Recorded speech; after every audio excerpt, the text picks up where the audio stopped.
Hello, my beautiful fragrance family. Dustin here, fragrance fan. Go ahead and do me a solid and click that like, comment, and subscribe. Don't forget to hit that bell notification. I'm just going to keep on bringing you guys these budget-friendly fragrance reviews, that 40-ish and under dollar range. Most of these are way less than that, and a good number of these you can find at your local rack stores. And I got 5 fragrances for you guys that I think will make you stand out a little bit. They don't smell just like everybody else. They are signature scent worthy. They are classy. They're more mature, and they're super budget friendly. I think these 5 fragrances are going to set you apart from the crowd. So let's dive into these fragrances and see if they're right for you.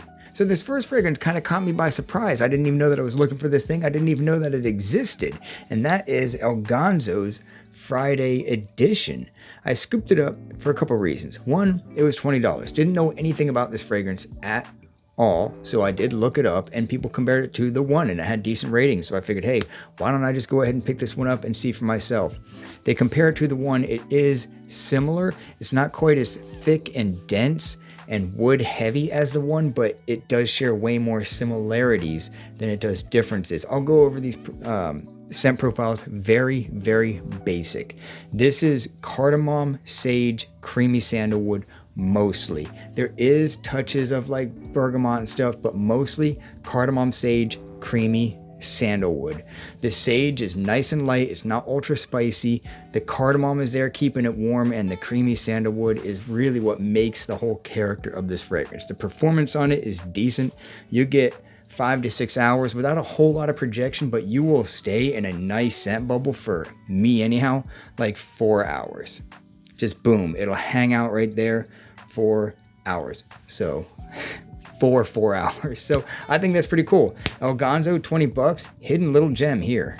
This particular fragrance right here that I'm going to talk about, I think has gotten largely overlooked because there is a very popular, I don't know if he's popular now, but he's very well known fragrance reviewer who hyped up the flanker to this for good reason. I think the flanker is phenomenal. I didn't want to be redundant and feature both of them on here. It is just, if not more so, worthy to be on this list, but I just want to show this one love because I think it really deserves it. And that is Ferragamo's F Pour Homme. If you notice, my F right there is actually gray and not red. I'm pretty positive it's the same exact fragrance, but as you see, mine is gray.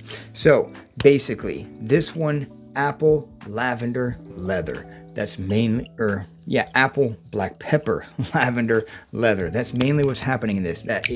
The same kind of black pepper that you get in F Black, it just doesn't have the creamy vanilla. This does have some tonka bean in it, but it's more toned down. You don't get as much of the vanillic kind of feel. Let me get this thing in the air. Yeah, it's a classic. It's got a little bit of a bite to it. It's a little bit sharp.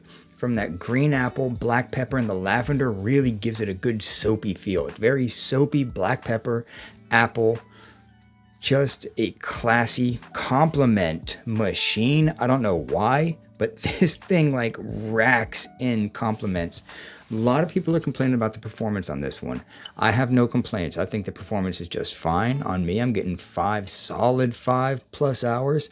It does seem to die back pretty quickly, but you are left with a scent bubble. And I think the sillage is kind of sleeper on this, to be honest with you, because when I thought that it was long gone, I was still getting compliments. So I think maybe people go nose blind or they just sleep on the sillage.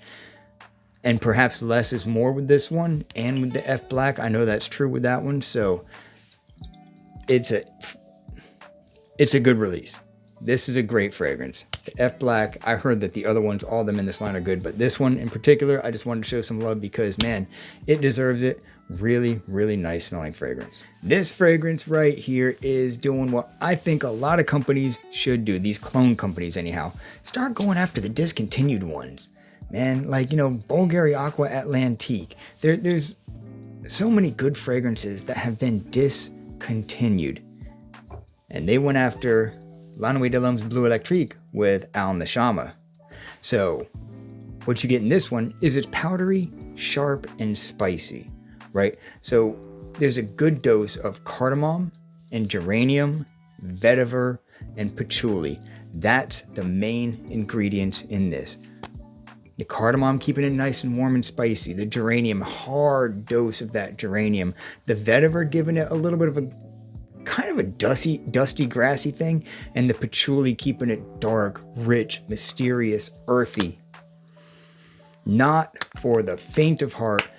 All of these fragrances are mature. None of these are those crowd-pleasing fragrances. I'll just put that out there. None of these are crowd-pleasing, but they're easy enough to wear. This one lasts for a long time on me. It's a solid 7 hours. Plus, the projection is pretty darn good on this one. It smells an awful lot like the Bleu Electrique, which is kind of just a slightly more bergamot ginger, like a little more bright opening and beginning than the rest of the La Nuit de l'Homme. I think if you have like two of them, you're like kind of redundant out of like all of the ones that they have, because they all really have that cardamom, earthy, powdery, like spicy kind of a heart. And that's basically what all these are.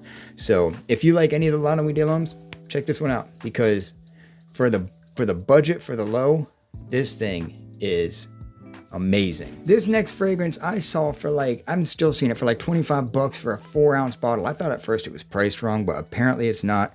And I don't have the intense version. That's the one that gets talked about a lot. But I want to talk about the OG, because this is the one I have, Mercedes-Benz for men. Basically a bright citrus, woody violet. Super easy to wear. If you don't like Fahrenheit, don't let that scare you into not getting this, because this has a lot more spice and woods and bright, uplifting, crisp citrus at the beginning, whereas Fahrenheit just like has a massive dose of that violet, giving it like that petroleum oil kind of feel. This has some of that.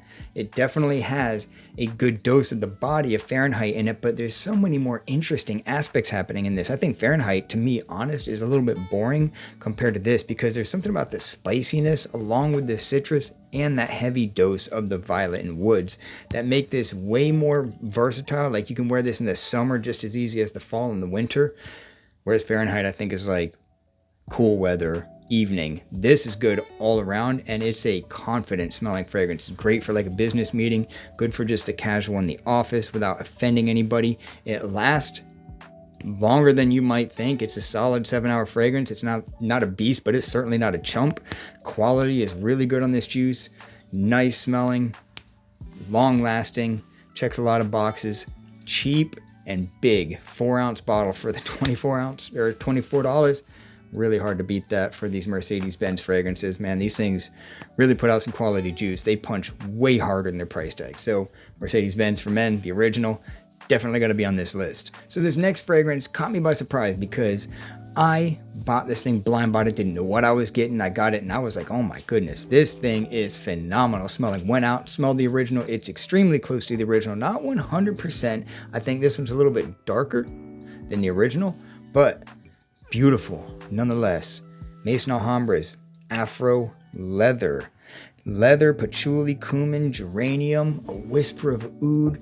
The leather is very clean, almost like a wet leather. The oud is so soft and the patchouli is so rich, dark, and heavy. The cumin making it just like it gives it this sparkly spice right at the beginning. There's a touch of some citrus that keeps it like there's a little bit of like a juicy squirt happening. Don't know how, but that, to me, that's what I'm getting. And the geranium, it's like a mid and a base that there's geranium, so you're getting like a heavy dose of like a rose feel. Rose, patchouli, leather, spicy, grounded out with that earthy, dark, damp, rich nighttime patchouli. This thing is a sexy, sophisticated, evening, classy fragrance. The performance is a solid 6 hours, maybe 7 on me. Some people are probably getting beast mode on it. The cap on these, like, be careful, on a lot of these.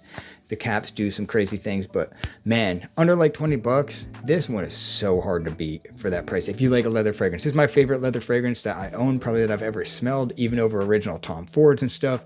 Just saying, this thing is phenomenal in my opinion. The only people that hate on this one just hate that a fragrance can smell that darn good and be this darn cheap. So these are 5 fragrances that won't break the bank, that'll make you smell way more expensive than what you smell. Make you smell classy, sophisticated, not playing it safe and walking down the straight edge of safety, you know. These ones are a little bit different, but easy to wear, will make you kind of stand out a little bit, signature scent worthy. They're kind of unforgettable. They're not like just gonna, you know what I'm saying? They're just different and awesome. So, and classy and mature. So with that, I'm out. Y'all be blessed. Take care of yourself always. And until next time.